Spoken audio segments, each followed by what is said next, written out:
Welcome back to our channel kung saan tinatalakay natin ang pinakamainit at sa episode na ito, pag-uugnayin natin ang dalawang mainit na balita na parehong may malaking implikasyon sa kinabukasan ng Armed Forces of the Philippines. Una, bakit biglang nagmamadali ang Indonesia na kumuha ng KF-21 Boracay matapos lumabas ang impormasyon na posibleng mauna ang Pilipinas sa pagpirma ng kontrata? At paano ito maaaring magbago sa balance of power sa Southeast Asia? Pangalawa, bakit mahalaga ang nalalapit na Defense Cooperation Agreement sa pagitan ng Pilipinas at United Arab Emirates? At ano ang posibleng makuha ng AFP mula sa isang bansang may malakas na industriya ng defense at advanced military technologies? Pero bago tayo magpatuloy, tandaan natin na ang matatag na Pilipinas ay hindi lang nabubuo sa lakas militar, kundi sa maayos na pamahalaan, paglaban sa korupsyon, pagtanggi sa political fanaticism, at pagsugpo sa fake news. Mahalaga yan para sa tunay na seguridad at katatagan ng bansa. Simulan natin. Sa mga nakaraang linggo, lumabas ang isang analysis mula sa South Korea na nagsasabing posibleng madelay ang Indonesia sa production queue ng KF-21 Boracay kung mauna ang Pilipinas sa pagpirma ng kontrata. Ayon sa source, may seryosong interes ang Philippine Air Force na bumili ng hanggang 20 units ng KF-21, habang ang Indonesia naman ay nagmamadaling i-secure ang 16 units.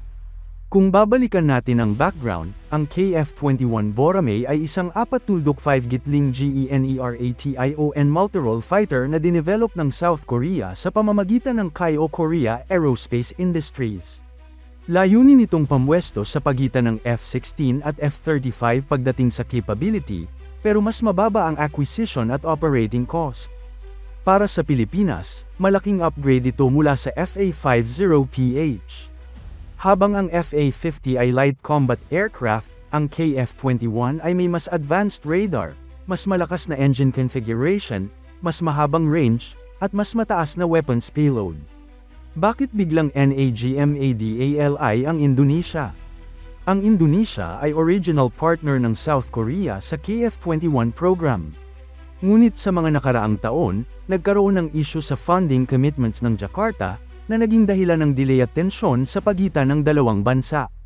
Ngayon, kung totoo na ang Pilipinas ay malapit ng pumirma ng kontrata, may isang malaking problema para sa Indonesia: production priority. Sa defense manufacturing, ang mauunang pumirma at magbayad ay kadalasang nauuna sa production line. Ibig sabihin, kung mauna ang Pilipinas, maaaring mapunta sa likod ng pila ang Indonesia kahit na original partner pa ito ng programa. Ito ang dahilan kung bakit, ayon sa mga defense observers sa South Korea, ay nagmamadali ngayon ang Jakarta na i-lock in ang order nila ng 16 units. Ano ang ibig sabihin nito para sa Pilipinas? Kung totoo na kayang bumili ng Pilipinas ng 20 kilofarads-21, malinaw na ito ay strategic leap para sa Philippine Air Force. Sa unang pagkakataon, posibleng magkaroon ng PAF ng fighter na may AESA radar, may kakayahang mag-integrate ng long-range air-to-air missiles, may modern electronic warfare suite, at may growth potential para sa future upgrades. Sa regional context, hindi ito simpleng acquisition lang. Ito ay signal na seryoso ang Pilipinas sa external defense posture. Signal na handa ang bansa na mag-invest sa air superiority at deterrence.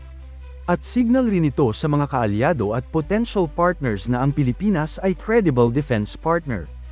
Kung titingnan natin ang Southeast Asia, may ongoing modernization race. Singapore ay may F-35.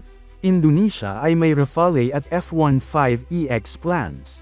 Vietnam ay naghahanap ng bagong fighter replacement. Malaysia ay may FA-50 at future MRCA plans. Kung papasok ang Pilipinas sa KF-21 ecosystem, biglang angat ang PAF mula sa traditionally defensive force patungo sa credible air combat force. Hindi ito tungkol sa aggression. Ito ay tungkol sa deterrence at balance. Ngayon, punta naman tayo sa ikalawang malaking balita. Ayon sa impormasyon, magsasagawa ng state visit si Pangulong Ferdinand Marcos Jr. sa United Arab Emirates simula January 12, 2026. Makikipagpulong siya kay Sheikh Mohammed bin Zayed Al Nahyan sa Abu Dhabi. Isa sa mga pangunahing kasunduan na pipirmahan ay isang Memorandum of Understanding on Defense Cooperation sa pagitan ng Pilipinas at UAE. Para sa iba, maaaring mukhang routine diplomatic visit lang ito. Pero sa defense perspective, malaki ang potensyal nito. Bakit mahalaga ang UAE sa defense cooperation? Ang UAE ay isa sa mga bansa na tahimik pero agresibong nag-invest sa defense technology. May sarili silang drone development programs, guided missile systems, armored vehicle manufacturing, advanced ISR at surveillance platforms. Bukod dito, ang UAE ay may access sa Western, Israeli, at Asian defense technologies. Ibig sabihin, marami silang alam sa integration ng iba't ibang systems. Kung papasok ang Pilipinas sa Defense Cooperation Framework, maaaring kabilang dito ang technology transfer, knowledge sharing, joint training, capacity building. Sa practical level, ang MO ay maaaring magbukas ng pinto sa UAV at counter-drone technologies, desert at urban warfare training insights, logistics at sustainment best practices, defense industry partnerships. Para sa AFP na kasalukuyang dumadaan sa modernization, mahalaga ang diversification ng partners. Hindi na lang umaasa sa traditional allies. Mas maraming options, mas maraming leverage. Kung pagsasamahin natin ang dalawang balita, may lumalabas na pattern. Una, ang Pilipinas ay lumalawak ang defense partnerships, South Korea, UAE, Japan, US, at iba pa. Pangalawa, nagiging mas proactive ang bansa sa pag-secure ng high-end military capabilities. Hindi na reactive, hindi na huli sa pila, hindi na second option. Ito ang klase ng posture na nagbibigay ng strategic credibility. Sa mata ng rehiyon, malinaw ang mensahe. Ang Pilipinas ay hindi naghahanap ng gulo, pero hindi rin handang maging mahina.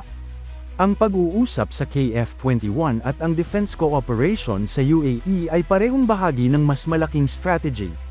Protect national sovereignty, strengthen deterrence, build long-term defense capacity. Sa pagtatapos, makikita natin na ang defense modernization ng Pilipinas ay pumapasok sa mas seryoso at mas strategic na yugto.